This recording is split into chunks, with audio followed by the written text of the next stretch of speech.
This is Almost Speech Class Interviews. I'm Gil, and I dig the creative process.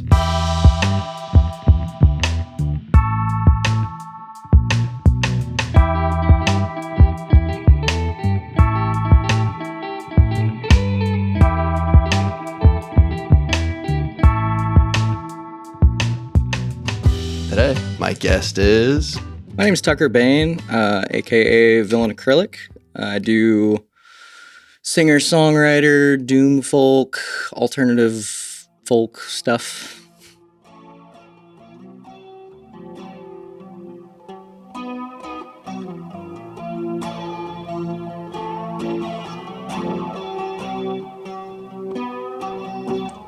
What's the cost of your living? You won't believe what they take from me. The richest food and the cheapest women, yo, fly inside of Salt Lake City. And don't you pay me no mind, just murder me inside of old Salt Lake City. I'm curious, what's your advice for aspiring artists?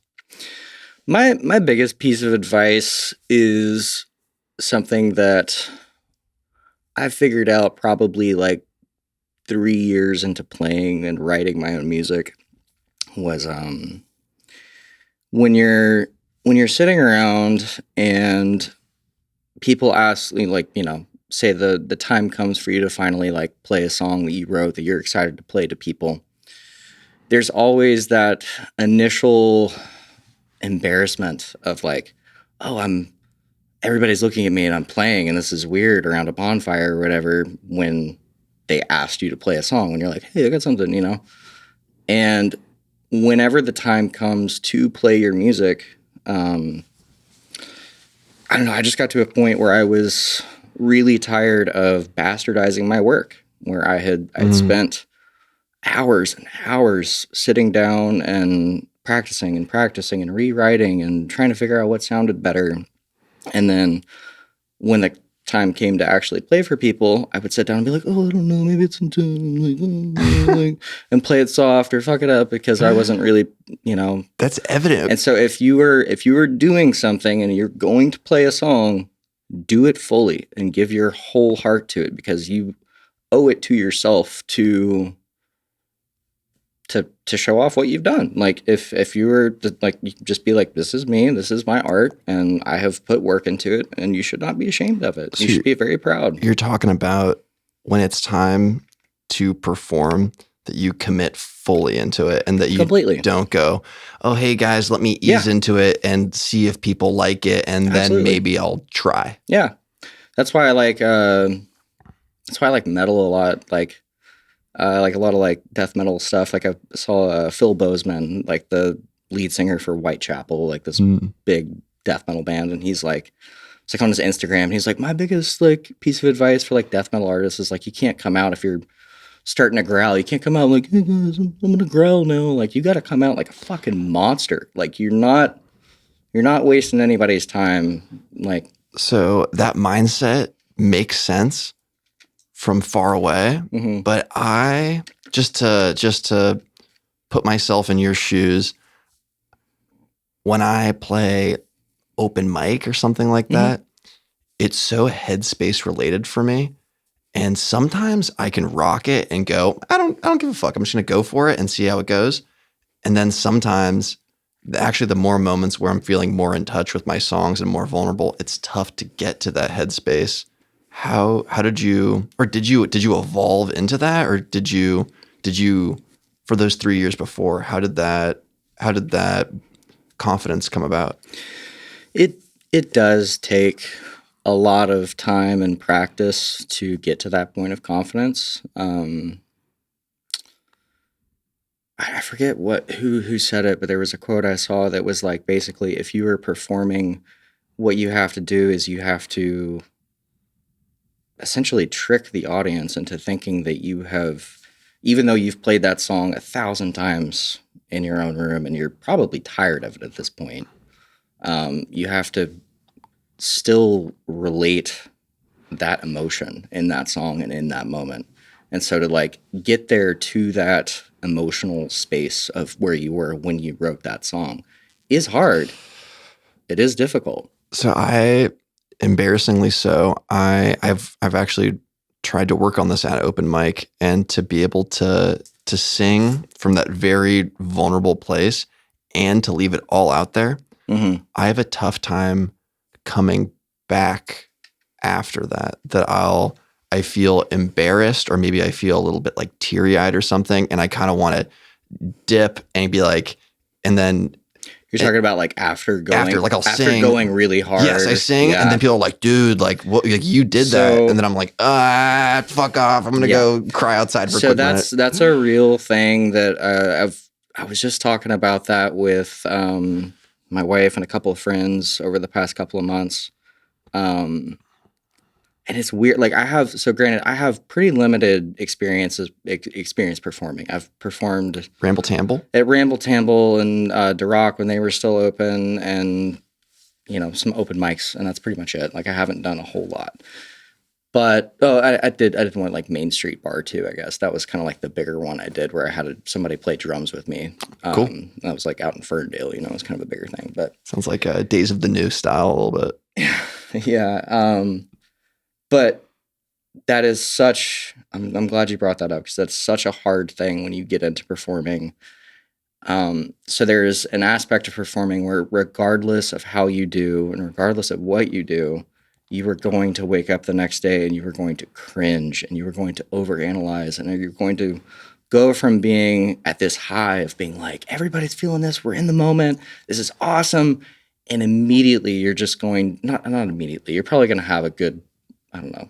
I mean, it's for the rest of the song. It's different for everybody, yeah. But course, like for me, it's like normally it's like, if you're playing a set, you're usually kind of like, I don't know. I'm pretty dismissive of people when they come up and they're like, "Oh, that was so good. You're so talented." I'm just like, yeah, whatever. I don't care. And like, I feel the same way. Yeah, like, that's another thing. I'll come back to that. But there is inevitably a come down from that high, and I was trying to explain it to a friend in the terms of, I was just like, I feel bad every time after I perform. He was like, why? And I was like, well, there's this sense of like, what gives me the right? What gives me the right to be able to be up in front of people and tell you my experience as like a white dude from Tennessee? Like, who gives a shit? It doesn't matter. And so I don't quite understand. What do you mean? It's hard to explain. It's just like, what makes me special that everybody came here and is sitting here to look at me perform. Gotcha. Okay. So it's that imposter syndrome a little bit that you've been practicing. You've been doing it for 3 years. You've done the thing, and that's it's like giving you the in right. my head, it's like, I know, it's like everybody has merit and everybody is wonderful and everybody, but like, yeah, but they also earn it incrementally. And to me, like, the work's obviously there. And it's like, all these things in your head, but like personally, it's like I wake up after and I'm just like, yeah, dude. And like, I mean, even I'm sure after this podcast, like whenever you release it, I'll probably like cringe at certain things I said, and I listen back to stuff and I'm like, I'm a dick. Fuck me. Yeah. It's like, you just overanalyze everything you do. That's inherent in performing. So that's something that I had a hard time with when I first started performing. After the first couple of shows I did, I kind of just stepped back and I was like, I don't know if I like this, because it's a lot of attention and it's a lot of like me putting myself out there and probably not getting that attention reciprocated when I'm giving 150% of these songs that I've worked on for the past 10 years. Even what we touched upon for a second is that even the ability to accept it, even when it's there. Yeah. Because I feel similarly in the sense when someone says, "Oh, great job." I don't say, "Thanks. What part did you dig?" I just go, "Oh, that's so nice of you. You're a nice person." And I just simplify it to that. So something that I tell all my friends who are, artists and not artists alike, I guess, is as an artist, nobody ever wants to hear, "You're so talented." What they want to hear is, what you did really connected to me as a person. Like, you made an impact on me. That's more meaningful than, "You're so good at what you do." It's like, yeah, I spent fucking 10 years practicing. I should be, like at least good at a part of it, Yes. So yeah, so saying this impacted me, this had meaning to me, that is way more special to me as an artist, because what you do as an artist is you were trying to create connection. And so as an audience, you also are trying to connect to the artist or through their songs or whatever. So in that time, right after playing a song, that very raw come down, even let's say the vulnerability lands, at least for me, I kind of feel like an animal with their belly out. I feel a little bit knee jerk, and I kind of want to really good analogy. close up to it. How do you kind of go, I was vulnerable, I'm still here, I'm safe? Like how do you did that happen slowly? Kind of, yeah. So like I said, like after the first couple of shows I did, I was like, I don't know if I like this. This is a lot of me putting myself out there, and 4 or 5 people being like, hey, that was good, while they're kind of drinking and not paying attention. And it's just like, what the fuck, dude? It's hard. Basically, you have to give yourself a grace period of being like, whatever I think or cringe at within this like couple hour period or whatever, when I look back on like a video that somebody took and I'm like, oh, that's terrible.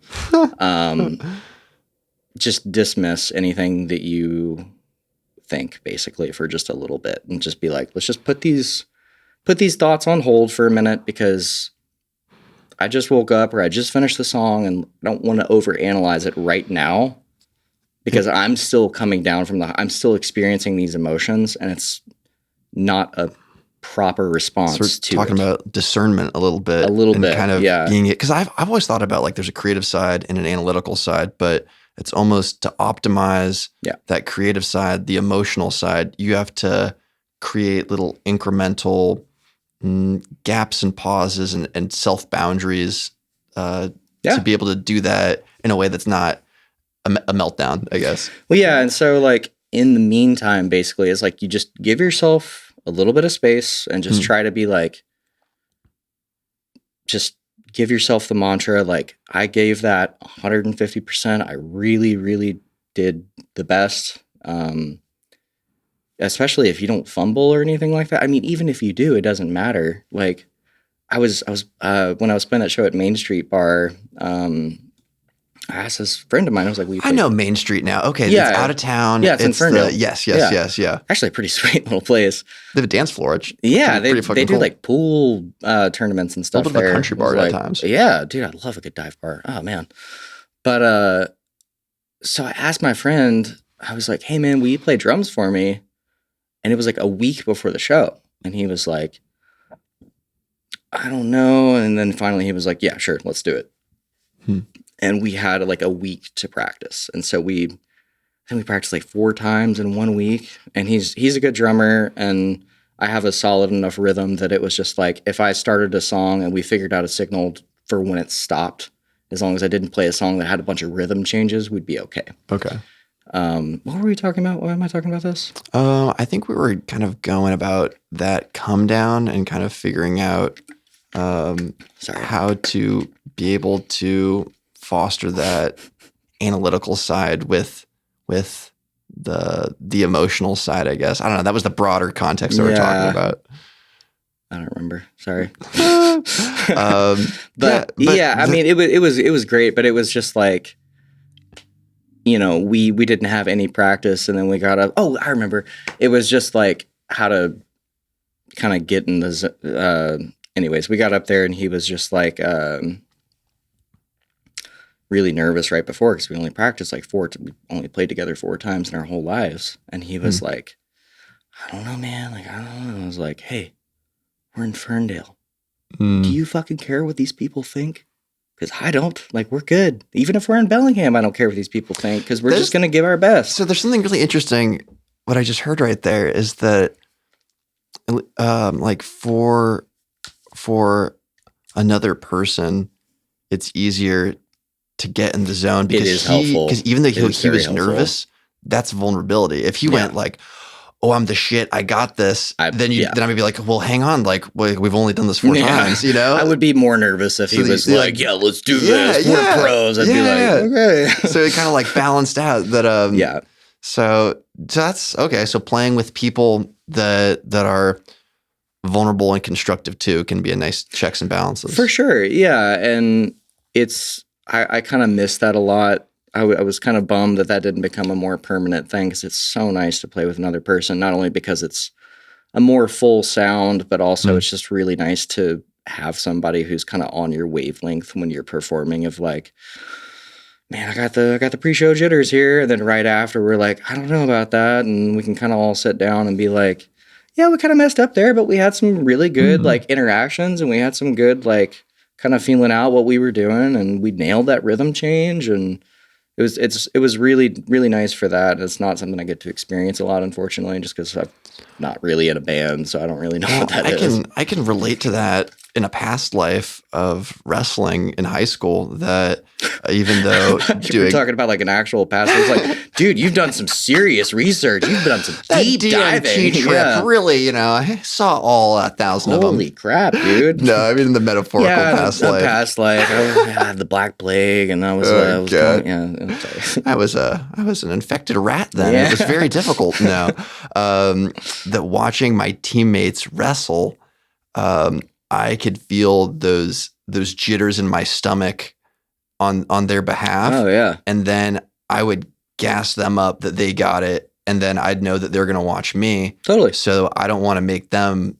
scared of, I'm not going to be cocky, but I'm going to embody what I want for them. Yeah. So kind of what I told Harrison, my friend, he was getting kind of nervous before, and kind of what I told him, and something I tried to embody before a show, is to kind of channel, sort of like take your nervousness, and it's kind of a hard thing to explain, but try to take your nervousness and channel it into like a cold focus, and go from being like kind of jittery to being like, we're fucking here. This is going to be okay. And so use that adrenaline for something and not let it. It's kind of the same as like having like rage opposed to like a cold, dead set anger.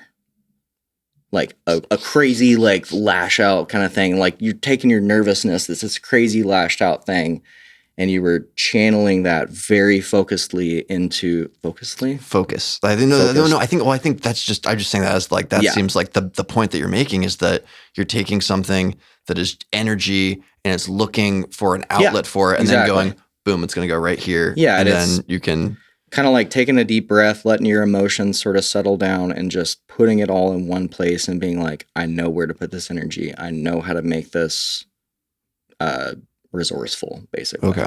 So that makes sense of that you get dialed in. However, the raw emotions feel like it's going to come out before you perform, you execute it, you maybe feel raw after, you practice some discernment and go, hey, I did it what I said I was going to do. Some people liked it, some people drank beers. Oh well, how did that continue to evolve over that 3-year period into how long has it been that you've been like performing? Performing? Yeah. Like a year and a half, maybe. Really? Like maybe, yeah. Huh. No, I've been playing music for like, how old am I? 20, 26? About 10 years, I guess. So I just started performing like last year. Cool. It's cool to catch you at the beginning of your musical like adventure. COVID kind of happened, like I think I got a show like a year before COVID happened, and it was kind of a fluke. And then that happened. I was like, all right, well, no getting in the scene right now, and finally just once things kind of started letting up, I was just kind of like, I was writing a lot, and I was just kind of like, man, I've been saying that I wanted to do this for so long, and I kind of embodied something that my dad told me about like making friends when I was in middle school, where I was always really lonely, and he was like, just go up and ask them if they want to be your friend. Like the worst they can say is no, who cares, like just be like, hey, you want to hang out this Saturday? I've kind of had that feeling. I don't know why, but I've had that feeling internally. Like, it doesn't matter. We're just like, I was kind of thinking extras in a movie. Like we're already not friends. The worst case scenario is that we continue to be not friends. Who gives a shit? Yeah. And so I did that. That was The Rock, and that was like kind of what was really nice because they were like, they were open and they had some business, but they were still kind of like, they were looking for stuff to bring in more customers because it was a big venue over there, like where the Firefly used to be.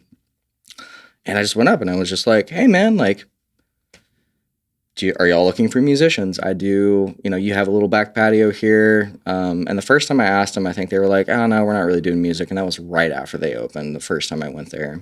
And I asked again the next time and they were like, oh yeah, we need somebody to bring in some people. So there's some persistence there, but also what I think it's really cool is that you made your own opportunity, is that you weren't waiting for something external to say, hey, here's your time. It took me like, I don't know, 7 years of writing music and being alone and, playing to myself and being like, these are great songs, but nobody's ever going to hear them, and just kicking myself about it. Well, I think it's cool to see your trajectory move upward and get more dialed in, focused, and extroverted. So good shit. That's cool. It's something too that's like I was thinking about as another part of being a solo artist essentially is that you don't really have that like, oh hey, we're in a band and this is fun to just play this thing that sounds cool. It's like everything that I play and everything that I do, it's like that is just me. It's not. So kind of segueing from that point, we don't know each other personally at all, but you seem like a centered, nice dude. Thanks. Same. The genre of doom folk, I've also heard it referred to as murder folk, makes me uncomfortable because it seems unhinged. It can be. What? Yeah, like just coming from a place of curiosity. What are your thoughts on someone who is an outsider to the genre, just kind of going, ugh, what the fuck are they talking about? That's totally reasonable. Well, so a lot of it, so like my buddy Pauly Creepo, he does like murder folk, I would say, like straight up. And so you almost kind of have to look at it more just like metal, where it's like. Interesting. Okay. I'd love to hear the comparison. That's kind of how I think of it. I see metal as like a theatrical, performative. That's kind of what it is, essentially. Okay. Yeah. And it's like, it's like watching a horror movie, It's like, and so me and Pauly, we met through people on Instagram because when I was first looking to do shows, and we hit it off immediately because we're like, oh, we're both from the South. We like dirty hillbilly stuff, but we hate, pop country music kind of stuff. Okay, cool. So you guys are an off branch of so it's gothic folk or something. Yeah, exactly. It's just like people who, oh man, that's the thing. It's like metalheads and goths from the South are the most intense and most ultimate. If you can wear black in a 100-degree southern day, then like you're doing pretty good. You're extreme. That pre-emo band At the Drive-In. I've heard of them. They just kind of embodying that, where they leave it out. They leave it out there 100% emotionally, but they're I think they're from Texas, I think. Yeah. But I don't really know too much about them. But to get back to my point, I think my uncomfortability with the genre from afar is that I associate folk music with very sincere feelings, and that it's fair. and to hear a performative element mixed in with a genre that's so sincere and sensitive makes me go, huh, is that the truest thing that's coming out? Because then, I don't know. Maybe it is, man. Maybe they're, okay. I mean, like, the fact is like, I mean, I don't know about you, but I feel like we all have pretty fucked up thoughts sometimes. And like, as an artist, like what you're doing is you're releasing things, you're working. Dude, tell me about it. You're working through your deepest intrusive thoughts sometimes. And so I feel like that's kind of why murder folk is really great, is because it is kind of fun and it is a little performative, but it's also like, these are the thoughts that I don't tell anybody about. And that like, I think it might be kind of a good thing that it makes you a little uncomfortable, because those are the uncomfortable things that we don't talk about, that we can only talk about through art or to therapists, So would it be fair to say that being able to express some of the uncomfortable parts of being human through a really controlled, disciplined lens lets you exercise those feelings in a way that's safe and doesn't feel 100%. othering or something like that. Yeah, absolutely. Dude, that's cool. And like, granted, like with my music, it's like I struggle so hard with trying to like pin down an actual genre of what I do, because it's like I was just spitballing genres. I feel like everything is it's kind like of doom blending folk is into kind of things. what most of my stuff, what I would consider a lot of my stuff, but it's so if you know much about like sludge metal and doom folk, they're kind of like hand in hand. And so sludge metal sort of evolved in like Louisiana, and it's like Acid Bath and I Hate God, and it's like thrash metal mixed in with It's really slow. it's like swamp metal, like something's pulling you down into this like dirty, dirty stuff. And then doom metal very is just bass heavy. really like, I mean, they're both pretty bass heavy. It kind of more has to do with vocals, I guess. Okay, can you give me some specifics?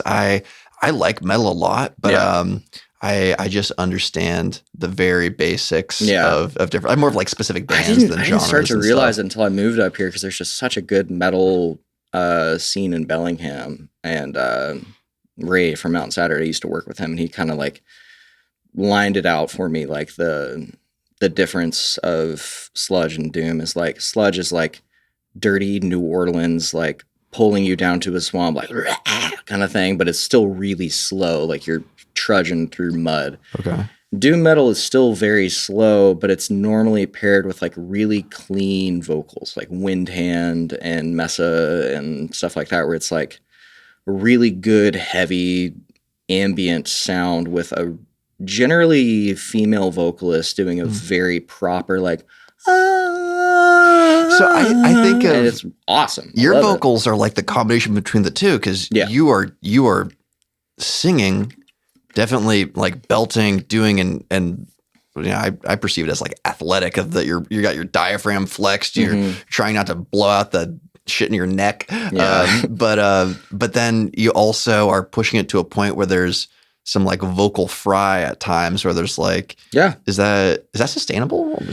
I mean, honestly, like I have never had a problem with it. I don't know if I've always just had a really loud yell, like when I was practicing with that dude doing drums for me, we didn't have a microphone, and I was like, oh no, it's okay. I can yell over it. It's fine. Dude, hell yeah. And like never lost my voice at all. So kind of switching it up to a more analytic side, just out of curiosity, how would you coach someone to be able to belt? Because I feel like I can do that at times, but sometimes I accidentally go a little higher, and I'm like, it's cramping or something. It's hard.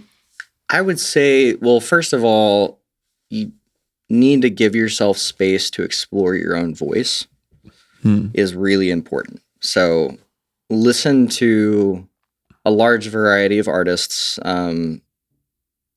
especially like, if you're a male, try listening to female artists and see if you can belt it out. If you go loud enough, then you can maybe hit that high note that they're doing without having to try. And I kind of started to think about it when I started trying to like sing Coulter Wall songs. I don't know if you know him. I do know Coulter Wall. He's got the deepest. And so I was like, man, I want to be like, I have a deep voice sometimes. And then so what I started doing was every day on the way home from work, I was like, I'm going to put on his album, and I'm going to start exercising my vocal cords and see if I can like stretch them out, basically, to be able to sing. That's one thing I've noticed about like really good vocalists is that they never just start with the high note. You got to work your way to it. Where their voice is comfortable. For sure, and then like a rubber band, and then stretch it to that note up top. So that's kind of what's important about vocals is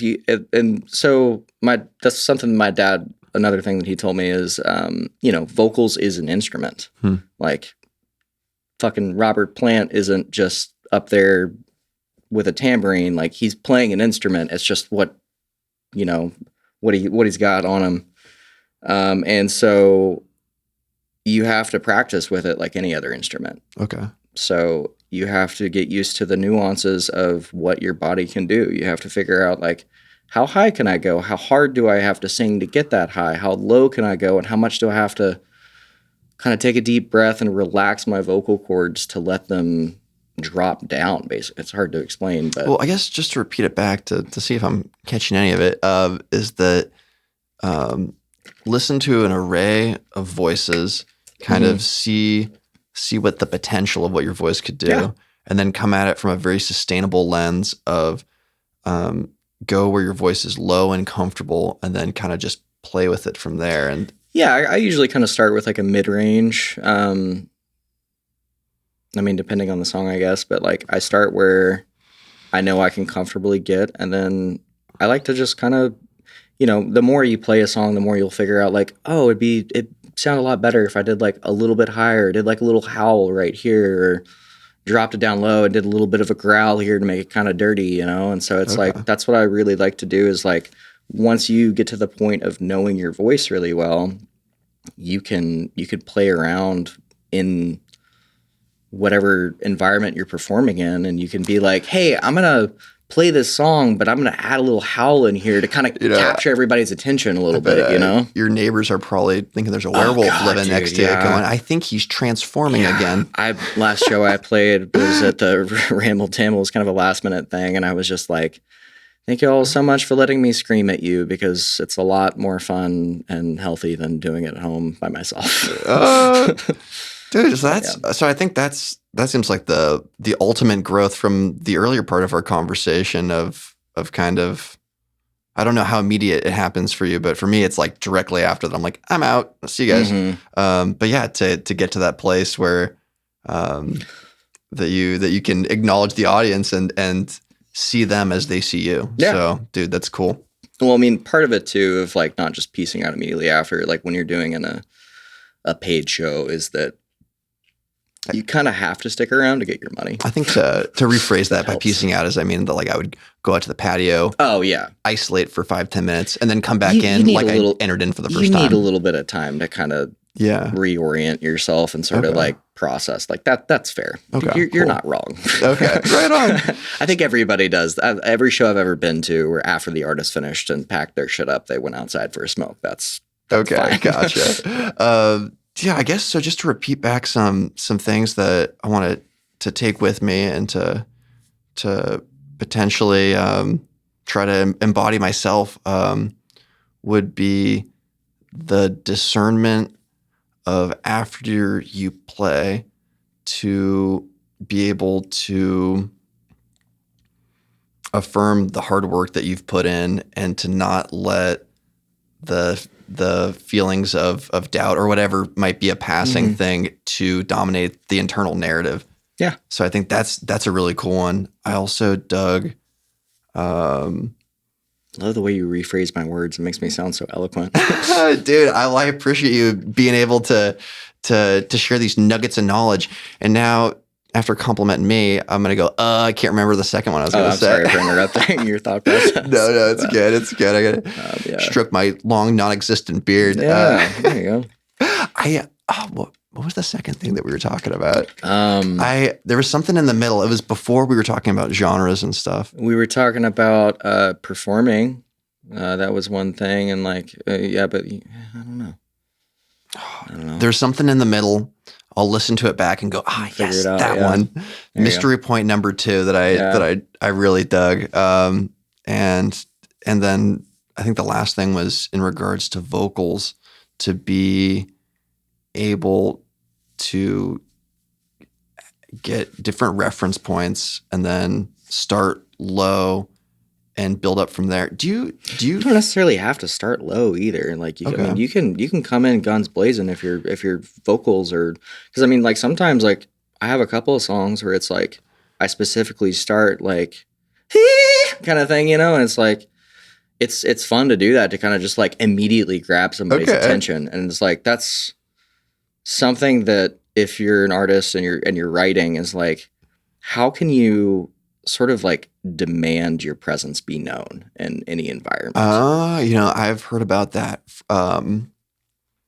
about Cascade Cody, that dude will go into a long belt in the beginning of a song stylistically, but also performative to say, hey everybody, right here, and then like the show's begun.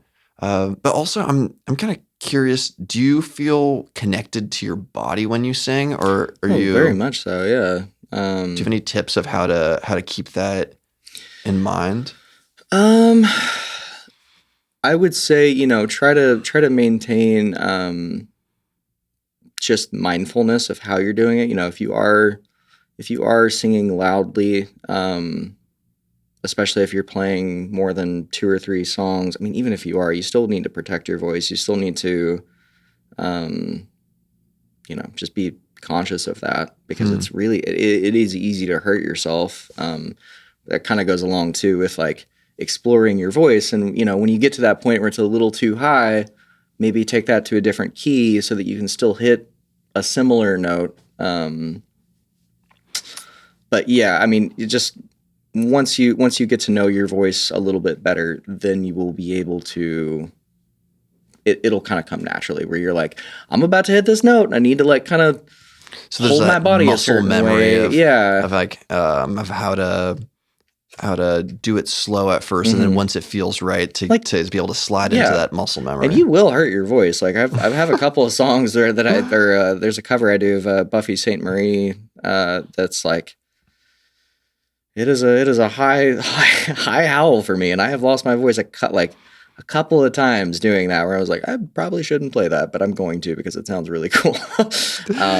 So it's cool to see that that the analytical side and the creative side are as an ever-going conversation, and it's not just like, oh, here's how it has to be. Absolutely. And so something too that I would say that would be a good takeaway from this is, like, whether you're doing singing or just an instrumentalist or whatever you're doing, is just to maintain kind of a childlike wonder with everything you're doing. Is like, try to remember, like, I like that. Try to remember why you're doing this is because music is really fun and expressive. Exactly. Yeah. And so it's like, when you're exploring your voice, just be like, I got a fucking human body. Let's see what we can do with this bad boy. Take it for a spin, Dude, I like that. It's really fun to fuck around with it and be like, in the car when nobody else is around, and be like, how loud can I scream? Like, I've never really tested it out, like in this note, like to this song. Cool. Let's see how hard I can go, and just push yourself and have a good time with it. Keep that playfulness and keep that curiosity in it too. And that will really carry through too in performance, because when you know how to be playful and not just be like, I play the song like this time, like this every time, and instead you're like, I have this song in this key, and I'm going to let my voice figure out whatever the fuck it wants to do for this time and this space. And it's really fun, and people react to it because you're not just doing like, this is how I do this. You can connect to your audience in a better way and kind of be like, hey, everybody's not paying attention. So, go up here real quick, and it's fun. Yeah. Yeah. I feel like, to break the fourth wall of just podcasting, the first couple times, when I got off track or forgot something, I would get really tense and be like, I don't need to, and then just to go, anyway, back to the point. And then there might be a little magic where something actually makes sense or that connects. And then that's what makes it fun for me to learn. Yeah. So, and it's like what's fun about, I feel like, I mean, granted, this is the first podcast I've ever done, but I mean, you're exploring human conversation, which is really cool. And I mean, that is an art. That is still like trying to figure out how do we maintain like a whole narrative and figure out how to like kind of create a storyline and still have like a little fable at the end of like, this is what we take from this, like that's your ability, like earlier, to be like, I'm going to take this from this, is like, I don't think I've ever done that in a conversation in my entire life. I think I just end every conversation and be like, oh, that was a cool dude. Dude, I appreciate it. I feel like that's a refined talent. Yeah. I will work on being able to accept that compliment, because I think that there's been so many creative almosts that's just why I've kind of been like, okay, let me just sit back and look at it like it's a class and just try to figure it out. And that's a feel good. So thank you. And too, is like kind of what I was saying earlier of just like, when I was playing that show in Ferndale, of like, do you really care what these people think? It's just like, you're experimenting. You're having like, when we're creating art, we're doing something that's fun because we want to do it as humans. We're not, I mean, even professionals are still going to mess up sometimes, and so it's like, why not? Yeah. Don't get down on yourself when you do stumble a little bit.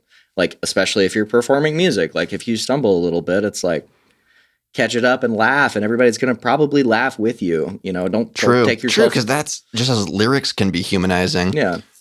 Being human when performing is the same. That's a good Not one taking too. yourself too seriously in any walk of life is one of my biggest pieces of advice to any person. I think boiling it down, there's the takeaway. That's dude. the one, yeah. Thanks for coming on. And this was really cool. Yeah. But before we end it, I want to know where can people see you next? What are you up to? Don't know. What's next for dude?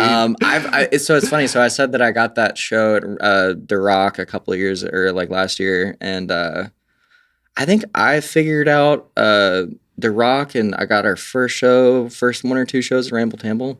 I haven't organized a single show since then. People have just invited me to them and been like, "Hey, somebody fell out. Do you want to fill in for him?" I'm like, yeah, sure, I'll do that. Well, I will let you know next time I find that out. The way that you took initiative. I remember the second point. It was taking initiative, making opportunities. Yes. There we go. Yes. That's it. And so just, I'm ping ponging your go. thing right back to you. So there you go. Real farm to table shit right there. Thanks so much for coming on to this. Thanks, man. This is really cool. Appreciate it. Yeah.